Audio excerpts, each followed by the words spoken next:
La présidentielle en Algérie, Abdelmajid Tebboune élu dès le premier tour avec plus de 58% des voix. Des dizaines de milliers de personnes manifestent en ce moment même en Algérie. Khaled Drareni sera avec nous en direct d'Alger et avec moi en plateau, Myriam Amellal nous apportera son éclairage. Bonjour à tous, merci d'être avec nous sur France 24. Abdelmajid Tebboune élu président dès le premier tour avec 58,15% des voix. C'est donc le résultat annoncé tout à l'heure par l'autorité nationale indépendante des élections. Asdine Mihoubi, que la rumeur donnait favori ces derniers jours, n'est finalement crédité que d'un peu plus de 7% des voix. Le résumé des résultats annoncés par la commission électorale mis en image par Fatma Kizilboa. C'est par le biais d'une cérémonie officielle que le président de l'ANI, l'autorité nationale indépendante des élections, a dévoilé les résultats des élections et le nom du nouveau président algérien. Monsieur Abdelmajid Tebboune,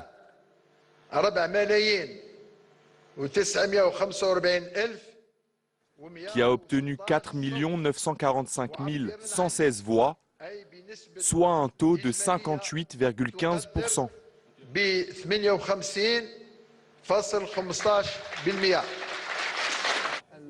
À 74 ans, Abdelmajid Tebboune est un habitué des arcanes du pouvoir algérien.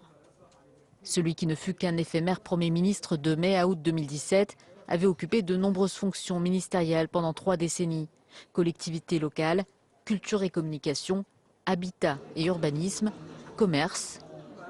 Diplômé de l'École nationale d'administration, cet homme originaire du sud du pays avait occupé auparavant plusieurs postes de préfet de province algérienne. S'il affirme vouloir décentraliser le pouvoir, Abdelmajid Tebboune pourrait pâtir de certaines affaires judiciaires. Son fils est notamment emprisonné et accusé de blanchiment dans le cadre d'un trafic de cocaïne. L'autre chiffre qui a été donné ce matin, c'est celui du taux de participation qui s'établit officiellement à 39,93% des électeurs. C'est beaucoup moins que le taux annoncé lors de la dernière présidentielle en 2014. Vous allez le voir, 51,70% des voix. Mais en 2014, comme aujourd'hui, beaucoup de doutes exprimés sur ce chiffre. Myriam Amellal, vous êtes avec moi en plateau pour parler de ce mouvement du Irak qui continue. On va y revenir dans un instant avec notre correspondant en Algérie.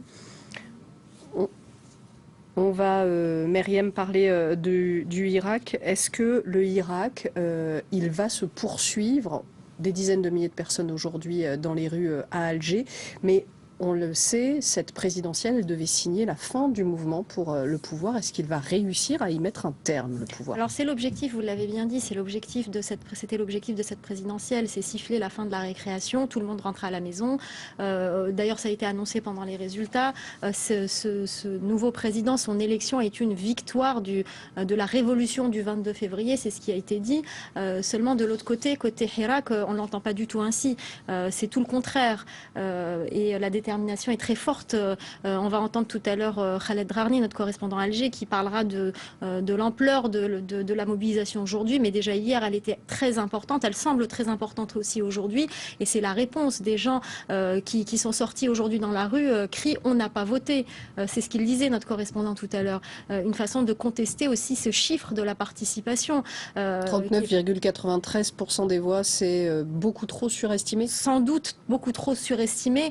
On ne peut pas avoir une idée parce qu'il n'y avait pas d'observateurs et les journalistes n'ont pas été non plus tous autorisés à filmer et à se déplacer aux endroits où ils souhaitaient. Mais en tout cas, ce chiffre est contesté par la rue et la rue est déterminée à poursuivre ces manifestations et sa mobilisation avec déjà d'autres mots d'ordre pour manifester le mardi pour la manifestation des étudiants où on appelle à une très grande manifestation, une très grande mobilisation et puis il y a une grève générale aussi, un appel à une grève générale après le 15 décembre. Donc la mobilisation se poursuit comme si de rien n'était, mais on ne peut pas dire que rien ne s'est passé. Il y a eu tout de même un scrutin présidentiel largement contesté par le mouvement populaire qui a quand même été tenu. Un président a été élu dès le premier tour et ce président, il est aussi en quelque sorte le symbole de l'ère Bouteflika. Il a été son Premier ministre, quelles que soient ses compétences. On a vu dans nos précédentes éditions son portrait. C'est quelqu'un qui a aussi une expérience dans l'exercice du pouvoir, mais ce n'est pas ça qui va être vu par la population. C'est plus le fait qu'il a participé à la... L'autre annonce de ce matin, c'est le taux de participation qui s'établit officiellement à 39,93%. C'est beaucoup moins que le taux annoncé lors de la dernière présidentielle en 2014. Il était, vous le voyez, de 51,7%. Mais comme en 2014, beaucoup de doutes exprimés sur ce chiffre.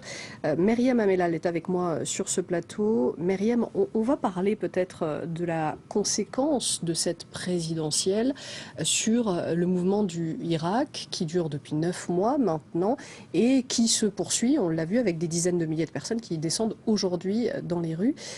Quelles vont être les conséquences du retour à la constitutionnalité avec un président élu sur ce mouvement? Il est évident que par cette élection présidentielle, le pouvoir algérien veut tourner la page du Hirak. D'ailleurs, lorsque l'annonce a été faite de la victoire de Abdelmajid Tebboune, il a été dit clairement, c'est la victoire de la révolution du 22 février qui a abouti sur l'élection de Abdelmajid Tebboune. Le problème, c'est que ce que présente le pouvoir algérien comme étant une victoire pour le Hirak considère que c'est au contraire une défaite. Le Hirak ne voulait pas de ce scrutin, de cette présidentielle organisée trop vite, selon les membres, les Algériens qui manifestent, une élection trop rapide, sans être organisée dans un cadre constitutionnel, on en a parlé tout à l'heure, qui est en tout cas qu'on peut remettre en question, puisque le président en poste, le président par intérim, Abdelkader Ben Salah, était hors mandat depuis le 9 juillet. Il avait effectué son mandat et avait expiré le 9 juillet dernier. Donc tout ça pose question. Les conséquences, c'est que l'objectif du pouvoir, c'est-à-dire de l'armée, puisque le pouvoir est concentré entre le pouvoir politique est concentré entre les mains de l'armée, c'est de tourner la page de ce Hirak. A contrario, en face, on a un mouvement de contestation qui, lui, souhaite poursuivre, qui est déterminé à poursuivre. Beaucoup de gens à qui j'ai parlé m'ont dit on n'a pas fait ça. On n'a pas fait tout ça pour ça. On va continuer. Il faut qu'on obtienne. C'est beaucoup de sacrifices. Vous avez dit 9 mois, c'est presque 10 mois. Ce sera 10 mois le 22 décembre. Presque 10 mois de manifestations tous les mardis, tous les vendredis, qu'il pleuve, qu'il vente.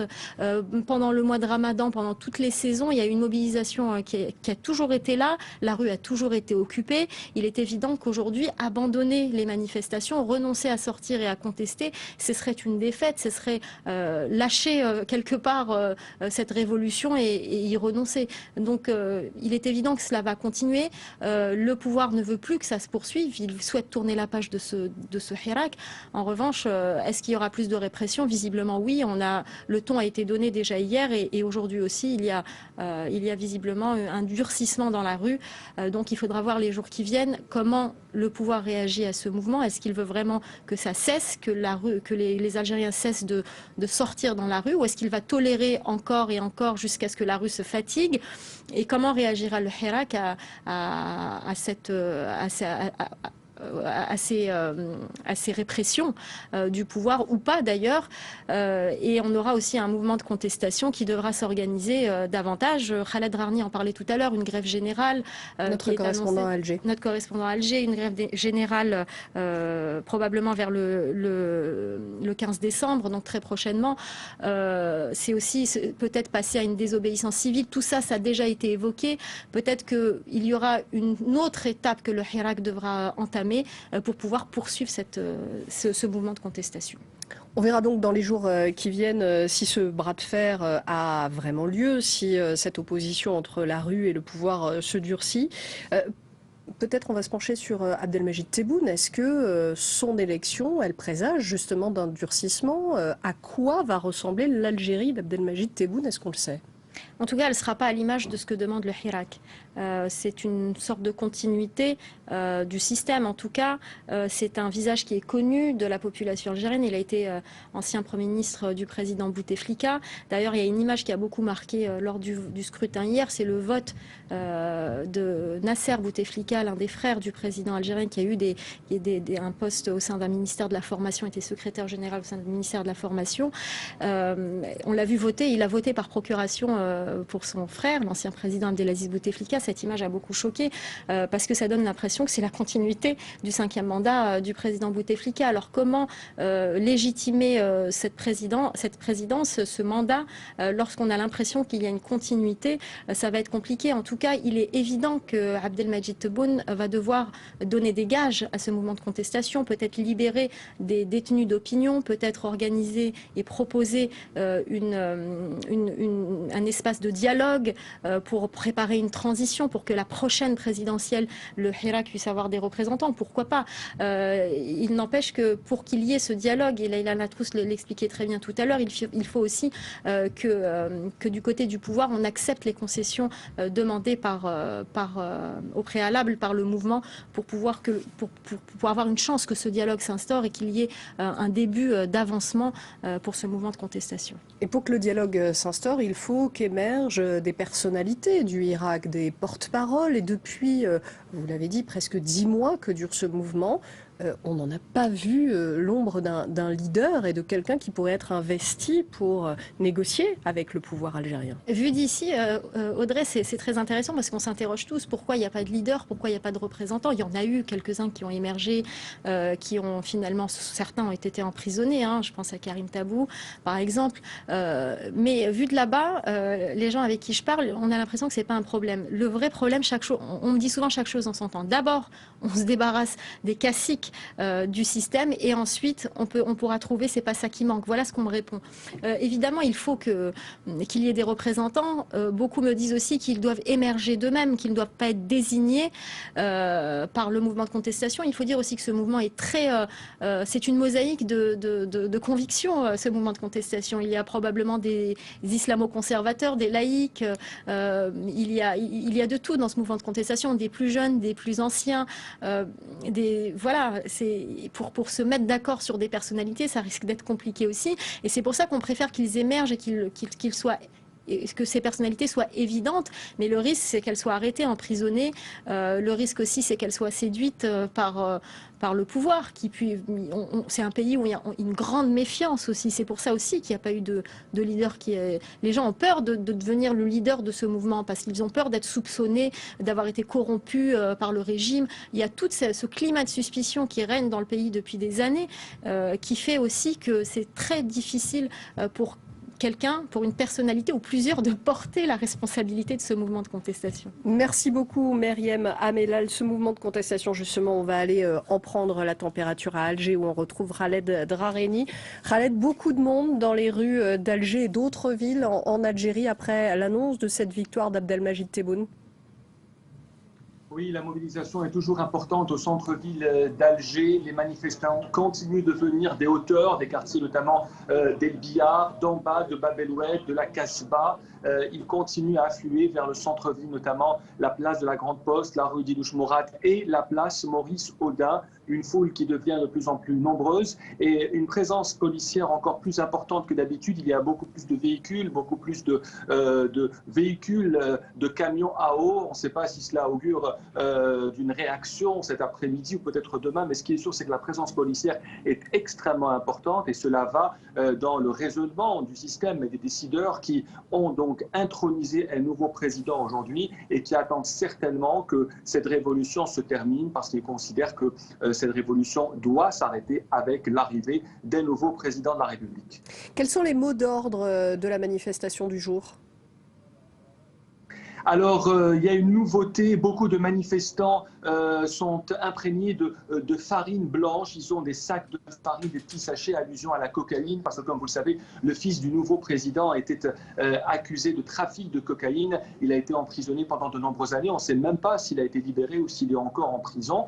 Et évidemment, le slogan de « Nous n'avons pas voté », ils sont des milliers à scander ce slogan « Nous n'avons pas voté ». Beaucoup parlent d'élections truquées, beaucoup parlent d'élections de la bande et évidemment le slogan habituel et principal, pas d'État militaire, un État civil, parce qu'ils considèrent que l'arrivée de Abdelmajid Tebboune, c'est le renforcement de l'État militaire qui a pris forme depuis la démission du président Bouteflika en avril 2019. Merci beaucoup, Khaled.